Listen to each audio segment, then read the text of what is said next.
Vote সামনে রেখে আবারও বাড়ছে অবৈধ অস্ত্রের ঝুঁকি।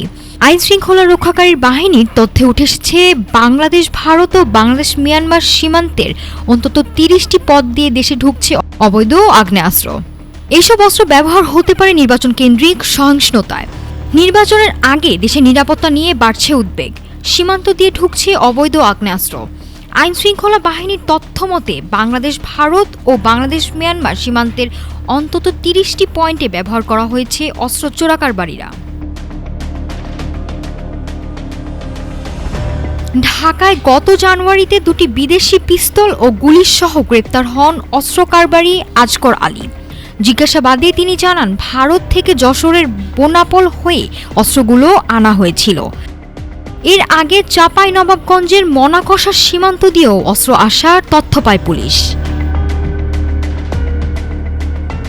বিজিবি, পুলিশ ও র্যাবের তথ্য অনুযায়ী চাঁপাইনবাবগঞ্জ, যশোর, সাতক্ষীরা, রাজশাহী, কুমিল্লা, বান্দরবান, কক্সবাজার, সিলেট ও সুনামগঞ্জ সহ একাধিক সীমান্ত জেলা দিয়ে এই অস্ত্র প্রবেশ করেছে।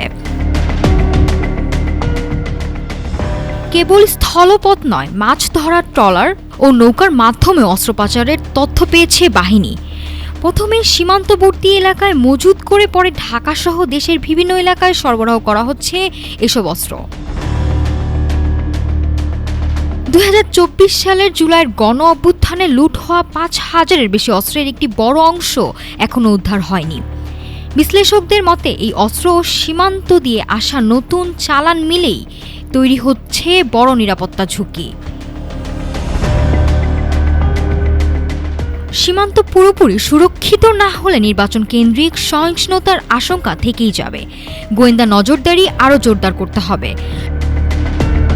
সরকার বলছে, শান্তিপূর্ণ নির্বাচন নিশ্চিত করতে সীমান্ত ও দেশের ভেতরে যৌথ বাহিনীর অভিযান জোরদার করা হয়েছে। নির্বাচনের আগে অবৈধ অস্ত্র ঠেকানো এখন বড় চ্যালেঞ্জ।